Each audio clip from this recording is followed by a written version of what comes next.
Welcome back to the Super Engagement channel, and we are in part 3 of our series about batteries. Yep. And Michael and I have been speaking a lot, and we decided in the last one that we're going to do the do's and don'ts on batteries. And shall we stick to 3 do's and 3 don'ts? Because you can probably talk forever about it, can't you? Yeah, there are a lot of do's and don'ts, but let's make the first step. And then, we might evolve in the future. Let's stick with it, 3 and 3. 3 and 3? Mm-hmm. Let's do that. Let's start with the do's. Okay. Let's start with the positive, and then we go to the don'ts. And but before we do that, they're just like, why would I listen to you? That's a good question. Oh, right? yeah. Because if I would talk about batteries, I have no knowledge whatsoever. What makes you knowledgeable?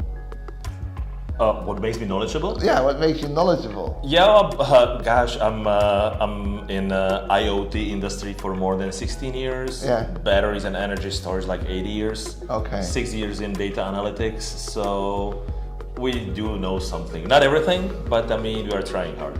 Good. Well, Michael owns BatteryCheck. For you guys, if you want to check it out, give me the first do. What's the first do? Number 1.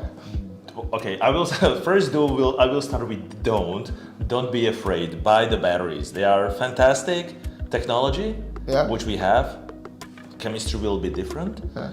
So the first do will be buy good quality batteries, if we talk about the batteries, or the products with the batteries, meaning vehicles, gadgets, sensors, basically whatever has the battery. Okay. And the reason is that the good quality products from the known supplier will have a good components, because we are talking about a lot of energy in the battery. Yeah. And you have to have a proper cabling, proper casing and everything, plus also monitoring of the battery will be better.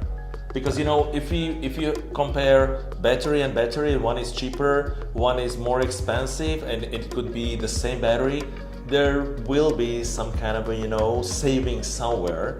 And as very often lithium is the most expensive one, you are trying to save somewhere else. Okay. So it's better to buy a good quality. The feeling of the cheap price is not the good thing here. And the battery is going to be there for a long time. Okay. So don't be cheap. Don't be cheap. It's a do. Buy good things. It's exactly like with the cars. Buy good tires, because that's where the rubber meets the road. Yeah. And battery is going to basically make you operate properly. Good. Number 2 of the do's. Number 2 is know where you have your batteries. Okay. So it's not only the main room, it might be the gadgets, it might be the sensors, there might be the backup batteries, there might be different types of the batteries with the completely different chemistry. You might have 2 to 3 lithium battery powered gadgets, devices in the vessel or at home, for example, or you might have lead acid, which is also a fantastic technology. But please know where are they, because then you will know if anything happens. You will know that it might be that kind of a problem. So that's number 2. Number 2. Know where your batteries are. Yes. Number 3. Number 3, I know it's going to be a little kind of a more technical, but please read about it, educate. You don't have to be a rocket scientist, but you have to educate yourself and also peers around. So captain, crew, engineers, if we talk about the vessels, at home, mom, dad, kids should know that, there is a fantastic technology, but be careful. If there is something going on, and that would be one of the don'ts, do these things or don't do those things. So please understand that we have a fantastic technology, and you should understand it and know at least about it, so it's safe. Okay, so the 3 do's, I'm summarizing. Buy good quality, know where they are, and be educated about the topic, know what you're talking about. Yes. Now we're going to the don'ts. Oh, don'ts. Wow. Don'ts. Oh, we're turning around a piece of paper. The don'ts. Number 1. Number one would be if it cracks, Yes. if you hear something, smells, or there is a visible kind of a fog, something crazy is already happening and there is point of no return. Okay. And in case of the vessels, just run and jump. That's it. That's it. Don't try. No. But yeah, that's it. I mean, there is not enough time, I mean, to fix it or do anything. There is already a point of no return of the thermal runaway, and you have to get out of it, which is not easy, because you might have the kids, you might have the people under the deck somewhere. At home, it might be crazy as well. So if there is a visible sign, I mean, don't try to fix it. If it cracks, smells, or fogs, run. That's number one. Number two, is it getting worse, or are we sticking to? No. I mean, but don't make a devil out of it. Okay. Number two, do the safe charging. Okay. Meaning, buy a proper charger. Yeah. If there is a charger from the manufacturer for that particular device or solution or vehicle, use that charger. Okay. Don't use cheap chargers or different chargers.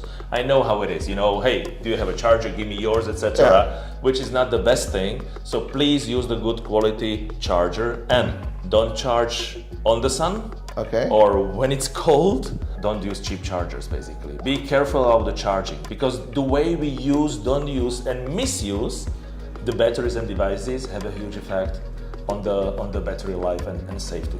So, good chargers, and don't charge in the sun, don't charge in the cold. So when do you charge them? For example, you have a I don't know, water do or whatever with the battery. Don't charge probably immediately after you ran it for 1 hour and do all the crazy stuff. Okay. The battery is hot and it's 12 and the sun is up. Okay. Let it cool down a little bit and don't charge it on the deck, but probably in a different room where I mean the climate is better. In the garage. In a garage, for example, or in a garage. And of course, be careful about the salt. Cool. That's number two. And we continue with number three. Number three would be, I would say, as with the kids, we love them, we have them, but we don't just, kick them, go out onto the street and leave them, unsupervised. I would say, hey, try to monitor your battery somehow so you know what is happening from inside. Because battery is like a black box and we don't see inside, and that there might be certain processes happening there where the result will not be very pleasant. Number three. So, summarizing. The don'ts. If it's cracks, smells, or fogs, run. I like that one a lot. Don't fix it. Don't fix it. Don't.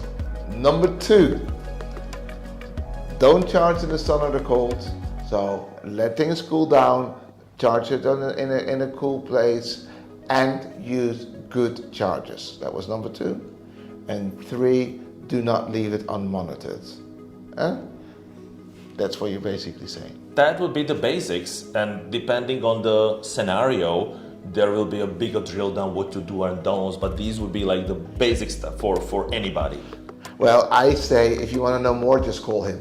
Don't call me, call Michael. That's what I'm saying. You can Google it as well, but there will be more and more standard operating procedures, not only for the users and owners, but also for the firemen. Yeah, of course. Because in case of fire, that's completely different do's and don'ts. Okay, but we're going to talk about it in episode 5, I think. I think we're doing a next episode, guys, on the evolution of batteries and the future of batteries. I think it's interesting to know, because we all had this lithium discussion. Is lithium here to stay or not? It's a conversation I want to have with Michael. And then we're ending is with battery reliability and safety. So 2 more episodes to come. Thank you again for watching. Thank you for listening. Michael, thank you so much for doing this. Thank you for being here. See you in the next one. See you.